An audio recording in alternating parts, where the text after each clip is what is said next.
I'm going to have to set the scene for this particular review, and you'll be wondering why I've got that comic book on the screen. Some of you who are familiar with that comic will know exactly why I have it on the screen. In any case, way back in the late 80s, this title, Swamp Thing, had a very controversial issue cancelled by the orders of DC Comics editorial. Prior to that, it had a long running plot line where the main character there, old Swamp Thing, the moss encrusted mockery of a man, blah, blah, blah, blah, um, had been sort of traveling through time, and this involved an amber jewel and pendant. And he ended up in various eras and met various characters from DC Comics' long and fabled history, as DC has had characters that existed many eras, including World War One, Roman characters, blah blah blah blah blah.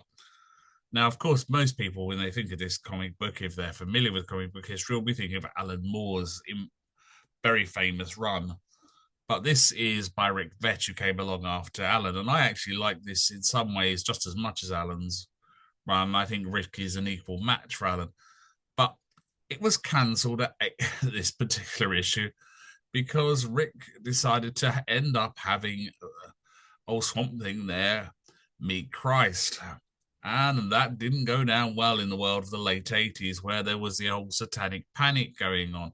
Now, in a different world here in 1926, rolling forward nearly 40 years, which makes me feel older than giant dinosaurs that once trod the earth, because DC has finally decided to either, you could say, be more free and liberal or milk it for the money. You could say, it's up to you to decide which you think, and has published it under its Black Label out imprint, which is its successor to the Vertigo imprint, which it was formerly publishing adult anticipated material under. Now, I need to be careful reviewing this thing because there's some nudity on some pages, and I don't want YouTube going into one of its bonkers modes because someone drew a nude girl on a page and are flipping out. Even so, but I'll start with it. It essentially has Swamp Thing end up in the era that Christ lives. They've actually done it as a mock-up of a comic of the era, and anyone who's familiar with DC Comics of the era will remember this checklist with Johnny DC with a checklist of comics that were of interest possibly to the reader. It also served as a great advertising tool. Even at age 16 back then, I wasn't that stupid. I realized it was an advertising tool.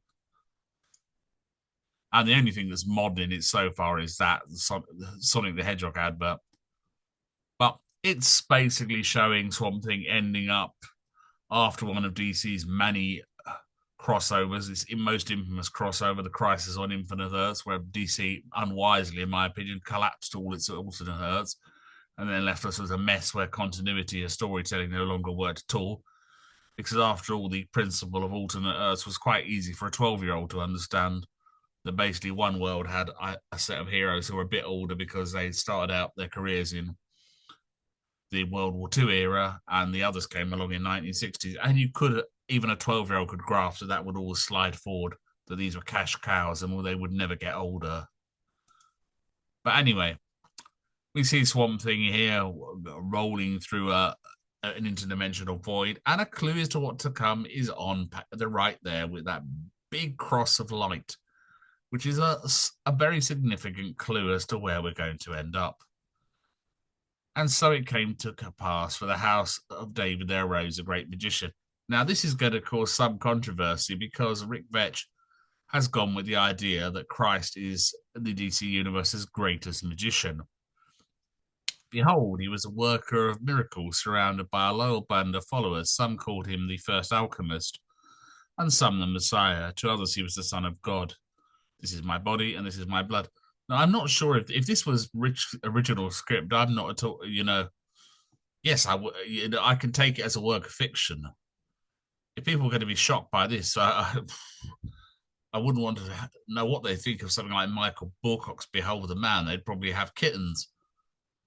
One thing that might shock people is you have the Magi, the three wise men cast as demon worshippers who actually disguise themselves to sort of look at Christ and get an idea of him, and you have them summoning demons from hell there on the right.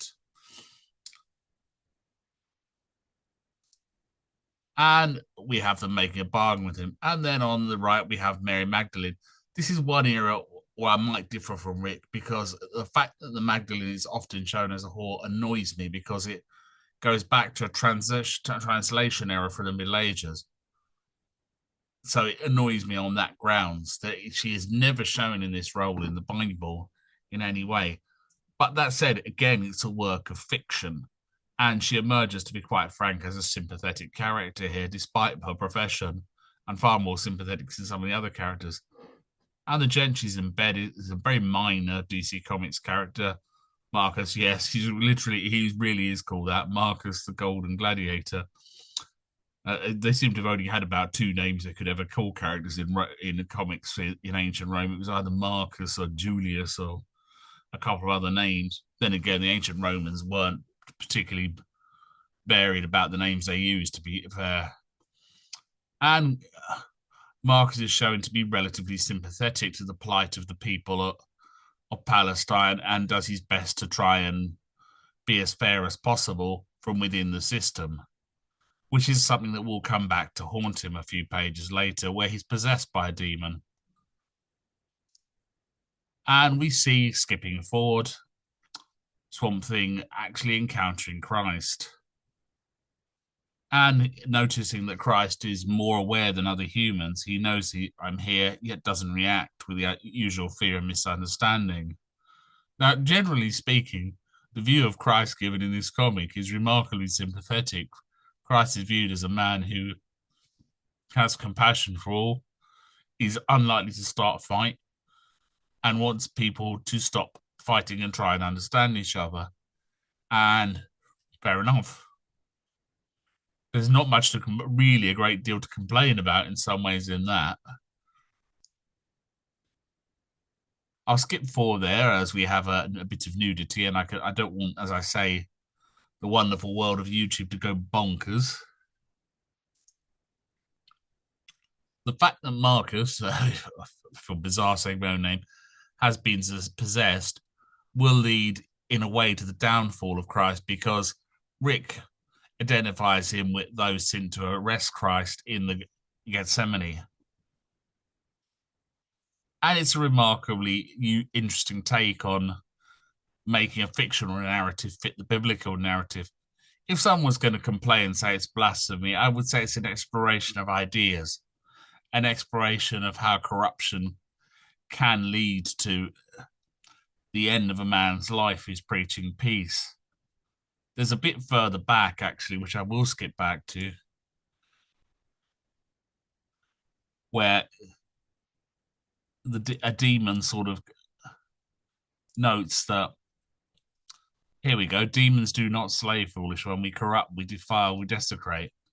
And I think that sums up the nature of demons or hell quite well.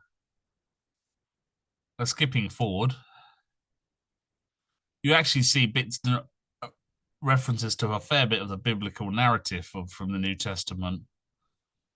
The disciple who attacks the centurion and the guardian, the ear being cut off and remade. Those are all in the New Testament narratives. Rick is obviously very familiar with them and has encoded them into the comic. And I don't see anything that's at all shocking in there. If this was the script that DC cancelled, it just showcases that the era of the satanic panic of the late 80s was so awful that you couldn't actually explore an idea like this without an absolute panic occurring. Then again, in 1988 and 1999, comics were generally considered in a very different way than now. I was there, I was actually trading and selling them in a small way, and they were still considered very much a niche thing. The idea of billion-pound movies made about this sort of material, well, that wasn't happening. That was the nearest you had to that was the first Batman movie at the time. And you see sort of Christ scourged, the biblical narrative. You see Jesus exorcising the demon from Marcus and forgiving him. In many ways, it's actually the standard biblical narrative recast through another sort of angle. And you see Marcus fills the role of the centurion at Christ's crucifixion near the end, especially with that line, "For truly, Magdalene, this man was the Son of God," which was infamously abused, of course, by John Wayne for the greatest story ever told movie. But I think, but it's, I don't see what the controversy is about looking back. Perhaps it's hard to put myself back in the mind frame of well over 30 years ago, but it certainly was a huge controversy then. And they've kept the letter page, although, of course, they don't have letters for it. I just thought I'd do it as a review because it shows how something that was controversial in one era is now effectively very tame in another era. No one would get really all that worked up about this now. It's just approaching an idea of a religious story or narrative or myth, if you wish to. And I have no term with the, well, problem with the term myth. There are true myths and untrue myths. And it's just approaching it by examining it from an angle within a fictional world. But I think 1980s America was perhaps not ready for that.